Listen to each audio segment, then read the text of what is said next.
बिस्मिल्लाहिर्रहमानिर्रहीम। बच्चे, आज का हमारा टॉपिक है रिगार्डिंग ऑक्साइड्स और we discuss about oxides of third period. और बच्चे साथ हम लोग जनरल कैटेगराइजेशन भी देखेंगे ऑक्साइड्स की टाइप्स के बारे में, और ये भी बात करेंगे कौन इसमें एसिड है कौन बेस है और इसकी स्ट्रेंथ आप कैसे कंपेयर करते हो। और मेरी मैक्सिमम बच्चे कोशिश होगी कि हम लोग इसको शॉर्ट वे में सॉल्व करें। जी बच्चे, ऑक्साइड्स की बेसिकली हमारे पास चार टाइप्स हैं जो आपने यहाँ देखनी होती है for the MCQs pattern. Number one जी बेसिक ऑक्साइड्स, लास्ट में एसिडिक ऑक्साइड्स, नौ एम्फोटेरिक ऑक्साइड्स, और बच्चे यहाँ पर आते हैं न्यूट्रल ऑक्साइड्स। अच्छा बच्चे, हमें इसे तैयार करना है एक शॉर्ट ट्रिक के साथ। तो मेरी बच्चे कोशिश होगी मैं आपको आज एक और शॉर्ट ट्रिक बताऊं रिगार्डिंग ऑक्साइड्स, ताकि आपको एमसीक्यूज वगैरह अटेम्प्ट करने में एमडी कैट में ई कैट में और आप कोई एंट्रेंस दे रहे हो तो आप आराम से ना बेसिक इंफॉर्मेशन में से आप आराम से अच्छे खासे एमसीक्यूज अपने उठा सकते हैं। अच्छा, हमें एक शॉर्ट टिप तैयार करनी है इसके लिए, तो ये डिफरेंट वे से हम इसको याद कर सकते हैं। 9 बच्चे हमारे पास एक पैटर्न है, हम कहते हैं जी MBA। नाम सुना जी आप लोगों ने MBA। इधर बच्चे M का मतलब है metal oxides, B for basic, A for amphoteric. तो बच्चे आपको देखो ट्रिक क्या मिली कि मेटल्स के ऑक्साइड्स आइदर बेसिक और एम्फोटेरिक इन नेचर। तो बच्चे हम पहले बात करते हैं इसके बारे में और फिर मैं आपको बताऊंगा एसिडिक और न्यूट्रल की ट्रिक आपने कैसे याद करनी है। जी बच्चे, पीरियोडिक टेबल की लेफ्ट हैंड साइड पे मिडिल में मेटल मेजॉरिटी अमाउंट पे हैं और राइट साइड पे भी मेजॉरिटी मेटल्स ही हैं। मतलब बच्चे मेटल के ऑक्साइड प्योरली हमारे पास ग्रुप 1 और 2 और 3 ये हमारे आम तौर पे बेसिक होते हैं। इसमें बच्चे कुछ एक्सेप्शंस हैं जो आपको देखनी है। बच्चे ग्रुप 2 में बेरिलियम है जो आपका बेसिक नहीं है, इट इज एम्फोटेरिक बिकॉज इससे मेटल के ऑक्साइड या तो बेस होंगे या एम्फोटेरिक होंगे। तुम्हारी ट्रिक में तो फॉल करता है, but exception is there. Similarly बच्चे एल्यूमिनियम के ऑक्साइड ग्रुप 3 में ओनली एल्यूमिनियम इज देयर जो आपका एम्फोटेरिक कैटेगरी में फॉल करता है।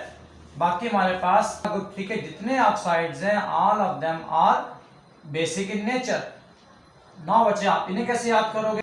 यहाँ बच्चे में ट्रिक यूज करते हैं जी नॉन, NaN। अच्छा जी, N for non metals, A for acidic, N for neutral. तो बच्चे ये कहते हैं नॉन मेटल के ऑक्साइड या तो एसिडिक होंगे या न्यूट्रल होंगे। अब देखें जी, non metals are in group 4, group 5, 6 and 7। और बच्चे न्यूट्रल ऑक्साइड से हमारे पास स्पेशल है जो आपको याद करने हैं। कार्बन मोनोऑक्साइड है, नाइट्रोजन मोनोऑक्साइड है और डाई नाइट्रोजन ऑक्साइड। ये आपके ऐसे ऑक्साइड्स हैं जो नॉन मेटल में न्यूट्रल हैं। यहाँ बच्चे हमारे पास सिंपल एग्जांपल्स हैं। आप कार्बन का ऑक्साइड ले लें, कार्बन डाइऑक्साइड ले लें, आप N का ऑक्साइड ले लो, ठीक है। इनके अलावा ठीक है NO2 आप ले लें, एसिडिक इन नेचर है। आपको 6 में से कोई एग्जांपल ले लें, सल्फर डाइऑक्साइड ले लें, 7 के आप यूज कर लो क्लोरीन ऑक्साइड और so on, all of them are acidic in nature. General observation के लिए कि कौन एसिड है कौन बेस है कौन न्यूट्रल है और एम्फोटेरिक है। तो ये बच्चे दो आप लोगों ने पॉइंट अपने जहन में रखने हैं। इसको हम जोड़ते हैं अपने थर्ड पीरियड के साथ। Third period elements are the valency for group 1 is 1, 2, 3 and 4.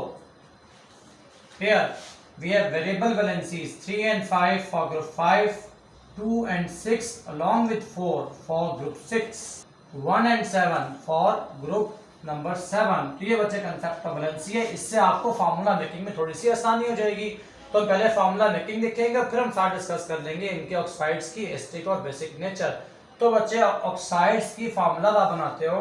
The elements of third period are sodium, magnesium, aluminium, silicon, phosphorus, sulfur and chlorine.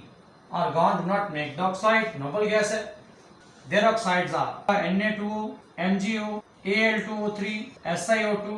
Phosphorus has two oxides, P4O10 and P4O6, valency 5 and 3. Sulfur oxides, most common are valency 4 for sulfur and 6 for sulfur.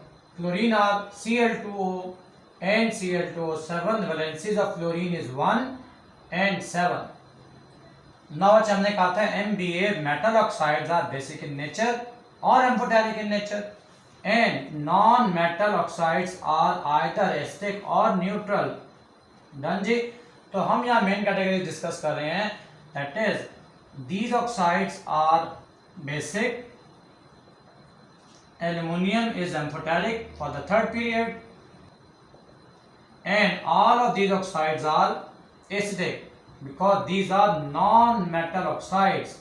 तो बच्चे हमारे पास एक general topic है, इनको याद करने का और समझने का, तो ये आप यहाँ पे देख सकते हो जो मैंने यहाँ पे अप्लाई किया। नौ बच्चे आपके लिए कुछ शॉर्ट ट्रिक है इन्हीं के ऑक्साइड से कंपैरिजन के लिए, ताकि आप अपने MD CAT, E CAT, M CAT के टेस्ट में इनको अप्लाई कर सको। वहाँ कंपेयरिंग करेंगे एसिडिक और बेसिक नेचर की स्ट्रेंथ के बारे में। नौ बच्चे हम शॉर्ट हिंट देखते हैं रिगार्डिंग द प्रोडक्ट टेबल, ताकि हम वहाँ से ऑक्साइड्स के बारे में जज कर सके इनकी एसिडिक और बेसिक नेचर के बारे में। Product table has 4 part, we discuss about only S, P and D. Left hand side is S and called S block, middle is D block and right side is P block. जी बच्चे, हमारे S block की top side metals की, bottom metal का। D block all of them are metals, P block top side non metals की और bottom side metals की। आपने अपनी हिंट दिमाग में रखनी है ताकि आपको समझने में और याद करने में थोड़ी आसानी रहे। अच्छा, एक बात मैं यहाँ पे और डिस्कस कर दूं, मैं सिर्फ यहाँ पे एक चीज डिस्कस करूंगा क्योंकि हम शॉर्ट ट्रिक डिस्कस करें ताकि आपको हेल्प मिल जाए। मैं डिस्कस करूंगा एसिटिक ऑक्साइड्स के ट्रेंड्स और इनके स्ट्रेंथ के बारे में। तो बच्चे एक बार याद रखना, एसिटिक ऑक्साइड की स्ट्रेंथ जो है ये बच्चे डायरेक्टली प्रोपोर्शनल है इलेक्ट्रोनेगेटिविटी के। तो मैंने शॉर्ट में लिखा EN फॉर इलेक्ट्रोनेगेटिविटी। तो आप याद रखोगे इसके ट्रेंड हमारे पास क्या थे कि left to right electronegativity increase in product table and top to bottom electronegativity decrease in product table. अगर आप ये बातें ध्यान में रखते हो तो आपको एसिटिक स्ट्रेंथ के बारे में जज करने में काफी आसानी हो जाएगी। फॉर एग्जांपल, अगर हम P ब्लॉक की बात करें तो top to bottom electronegativity gone decreases. ठीक है जी, हमने बात की है, तो इसका मतलब हुआ कि आपके एसिटिक ऑक्साइड की स्ट्रेंथ भी डिक्रीज हो रही होगी। इसका मतलब बच्चे जो आपके टॉप नॉन मेटल के ऑक्साइड्स हैं दे आर स्ट्रॉन्ग एसिड, जो आप नीचे आओगे उसकी एसिटिक स्ट्रेंथ में डिक्रीज आ रहा होगा। अगर आप यहाँ मूव करते हैं S ब्लॉक में, again top to bottom acidic oxide की स्ट्रेंथ डिक्रीजेस। और अगर हम बच्चे शॉर्ट सा डिस्कस करें D ब्लॉक मेटल्स के बारे में, तो टॉप टू बॉटम इनकी इलेक्ट्रोनेगेटिविटी इंक्रीज हो रही होती है। इट इज बिकॉज के इलेक्ट्रॉन्स D और F ऑर्बिटल्स के अंदर इलेक्ट्रॉन इंक्रीज हो रहे होते हैं, so that due to increase in electrons their electronegativity increases. So in D block element top to bottom strength of acidic oxide go on increases. Now अगर हम move करते हैं from left to right in period, again electronegativity increase, therefore acetic strength की oxide यहाँ भी increase कर रही है। और अगर आप बात करते हैं बेसिक ऑक्साइड्स की तो आप इसको रिवर्स कर लें। हम कुछ एग्जांपल्स देखते हैं इस जगह जो हमारे अक्सर MD कैट के, ई कैट और M कैट के सिलेबस में अक्सर आ जाती है। जरा हम कंपेरिजन कर लेते हैं इन चीज़ों को सामने रख के।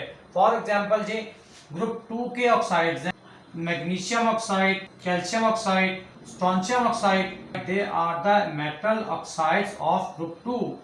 अगर आप इनकी एसिटिक स्ट्रेंथ कंपेयर करते हो तो आप जितना डाउन द ग्रुप आ रहे हो एसिटिक स्ट्रेंथ में डिक्रीज आ रहा है। इसका बच्चे मतलब हुआ कि Mg ऑक्साइड आपका स्ट्रॉन्ग एसिड है, ये आपका Mg ऊपर प्रेजेंट है। जो आप नीचे आते हैं कैल्शियम पे, इसकी एसिटिक स्ट्रेंथ कम हो जाएगी और स्ट्रोंशियम ऑक्साइड एक वीक एसिड होगा। तो ये बच्चे strength of acidic oxide of group 2। अगर बेस की बात करें तो आप इसको रिवर्स ऑर्डर में देख लो। अगर हम बच्चे एक एग्जांपल D ब्लॉक से ले लें, copper oxide, silver oxide and gold oxide, ये आपके ग्रुप नंबर 1 में प्रेजेंट है, 1B में। तो अब जब कंपेयरिंग करोगे down the group strength increase हो रही है, इसका मतलब ये होगा कि ये आपका वीक एसिड है, ये स्ट्रॉन्ग और ये वाला सबसे स्ट्रॉन्ग आउट ऑफ दीज 3। तो ये बच्चा आपकी स्ट्रेंथ ऑफ एसिटिक ऑक्साइड का कंपैरिजन। तो बच्चे आपके पास ये शॉर्ट ट्रिक्स हैं ऑक्साइड्स के बारे में जानने के लिए कि इसमें कौन बेसिक है, कौन एसिड है, कौन एम्फोटेरिक है, न्यूट्रल है और उनकी स्ट्रेंथ का कंपैरिजन।